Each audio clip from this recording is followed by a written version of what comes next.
दोस्तों, स्वागत है आपका हमारे YouTube चैनल ओम हरिओम डिजिटल में। जय श्री राम। दोस्तों, पैसे अहोई अष्टमी की कथा ये क्यों मनाया जाता है और कब मनाया जाता है और किस तरह मनाया जाता है, इन सब के बारे में हम आपको इसकी पूरी जानकारी देंगे। कृपया ध्यान पूर्वक सुनिएगा। दोस्तों, अहोई अष्टमी का पर्व आने वाला है। लाखों की संख्या में धर्मानुओं की आस्था के प्रतीक इस पर्व के लिए तैयारियां शुरू हो गई हैं। ये पर्व करवा चौथ के 4 दिन बाद आने वाली अष्टमी पर मनाया जाता है।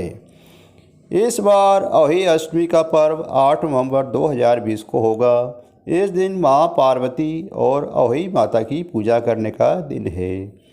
ये व्रत महिलाएं अपनी संतान के लिए रखती हैं ताकि उनकी लंबी उम्र के साथ सुखी और निरोगी जीवन मिले। इस महत्वपूर्ण दिन महिलाएं बिना अन्न और जल ग्रहण किए व्रत रखती हैं। शाम के समय तारों को जल अर्पित करके व्रत खोलती हैं। कार्तिक मास की कृष्ण पक्ष की अष्टमी को अहोई माता का व्रत किया जाता है। इस दिन पुत्रवती स्त्रियां निर्जल व्रत रखती हैं। शाम के समय दीवार पर 8 कोने वाली एक पुतली बनाई जाती है। पुतली के पास ही श्याऊ माता व उसके बच्चे बनाए जाते हैं। तारों को अर्घ्य देकर भोजन खाया जाता है। ये व्रत करवा चौथ के ठीक 4 दिन बाद अष्टमी तिथि को पड़ता है। इस दिन पुत्रवती स्त्रियां पुत्र की लंबी आयु और सुखमय जीवन की कामना से व्रत करती हैं। आइए जानते हैं अहोई अष्टमी का कथा, इसका महत्व, इसकी धार्मिक मान्यताएं। संतान की भलाई के लिए माताएं अहोई अष्टमी के दिन सूर्योदय से लेकर गोधूली बेला शाम तक उपवास करती हैं। शाम के वक्त आकाश में तारों को देखने के बाद व्रत तोड़ने का विधान है। हालांकि कुछ महिलाएं चंद्रमा के दर्शन करने से बाद व्रत को तोड़ती हैं। चंद्र दर्शन में भी थोड़ी परेशानी होती है क्योंकि अहोई अष्टमी की रात चंद्रोदय देर से होता है। निसंतान महिलाएं संतान प्राप्ति की कामना से भी अहोई अष्टमी का व्रत करती हैं।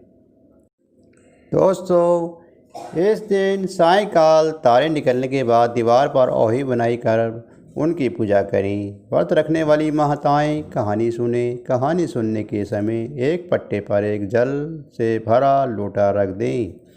एक चांदी की अहोई बनवाएं और उसमें 2 चांदी की मोती दाने डलवाएं। जिस प्रकार हार में पेंडिल लगा होता है उसकी जगह चांदी की अहोई लगवाएं और डोरे में ही चांदी के दाने डलवा दें। फिर अहोई को रोली, चावल, दूध, भात से पूजा करें। जल के लोटे पर एक सतिया काट और कर एक कटोरी सीरा और रुपए का बायन निकालकर तथा हाथ में 7 दाने गेहूं के लेकर कहानी सुने। फिर अहोई को गले में पहन लें। जो बायना निकाला था उसे सासू जी के पांव लगाकर दे देवे। दिवाली के बाद किसी अच्छे दिन अहोई गले में से उतार कर जितने बेटे होवे उतनी बार और जितने बेटों का विवाह हुआ है उतनी बार 2 चांदी के दाने उस अहोई में डालती जावे। जब अहोई उतारे उसका गुड़ से भोग लगाकर और जल के छींटे देकर देवें और चंद्रमा को अर्घ्य देकर भोजन करें। इस दिन ब्राह्मणों को पेठा दान अवश्य देना चाहिए। ये व्रत छोटे बच्चों के कल्याण के लिए किया जाता है। अहोई देवी की चित्र के साथ साथ से यही है कि बच्चे के चित्र भी बनवाने की पूजा करें। अहोई व्रत की कथा इस प्रकार है। कथा बहुत पुराने समय की बात है। भारतवर्ष के दतिया नामक नगर में चंद्रभान नाम का एक साहूकार रहता था। उसकी पत्नी का नाम चंद्रिका था। वह बहुत ही गुणवान, रूपवती, चरित्रवान और पतिव्रता थी। उसके कई पुत्र और पुत्रियां हुई, परंतु वे सब की सब छोटी उम्र में यमलोक को चले गए। संतान के इस प्रकार मर जाने से वे दोनों बहुत दुखी रहते थे। वे पति पत्नी मन ही मन सोचा करते थे कि हमारे मरने के बाद इस वैभव का कौन अधिकारी होगा।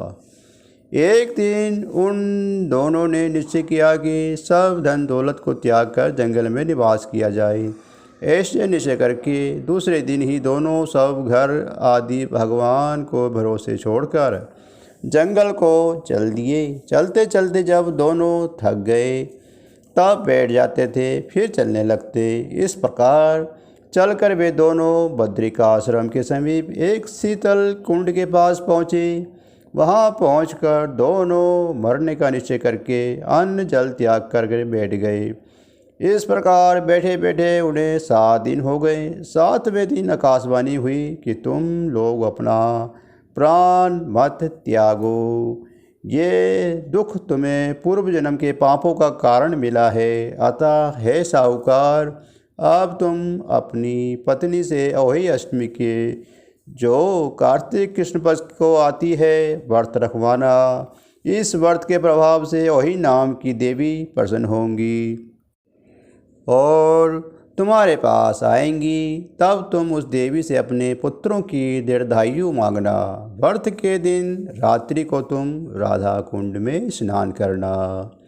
कार्तिक कृष्ण पक्ष की अष्टमी आने पर चंद्रिका ने बड़े ही श्रद्धा से अहोई देवी की व्रत धारण किया और रात्रि को साहूकार राधा कुंड में स्नान करने गया। साहूकार जब स्नान करके लौट रहा था तो रास्ते में अहोई देवी ने उसे दर्शन दिया और बोली, साहूकार, मैं तुम्हें से बहुत खुश हूँ, तुम मुझे कुछ भी वर मांग लो। साहूकार अहोई देवी के दर्शन कर बहुत प्रसन्न हुआ और कहा, माँ, मेरे बच्चे कम उम्र में ही देवलोक को चले जाते हैं, अतः माँ उनको दीर्घायु होने का आशीर्वाद दीजिए। अहोई देवी ने कहा, ऐसा ही होगा। इतना कहकर अहोई देवी अंतर्धान हो गई। कुछ दिन के बाद साहूकार के एक पुत्र पैदा हुआ जो बड़ा होने पर विद्वान, बलशाली, प्रतापी और आयुष्मान हुआ। यदि किसी स्त्री का बेटा हुआ हो या बेटे का विवाह हुआ हो तो अहोई व्रत के समाप्ति का उत्सव करें।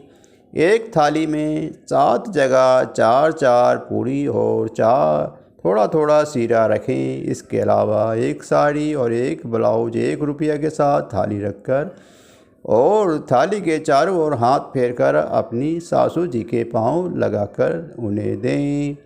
सासू जी साड़ी और ब्लाउज अपने पास रख लें। सीरा पूरी का वायना बांट देवें। यदि लड़की कहीं अन्य जगह हो तो उसके लिए वायना वहीं भेज देना चाहिए।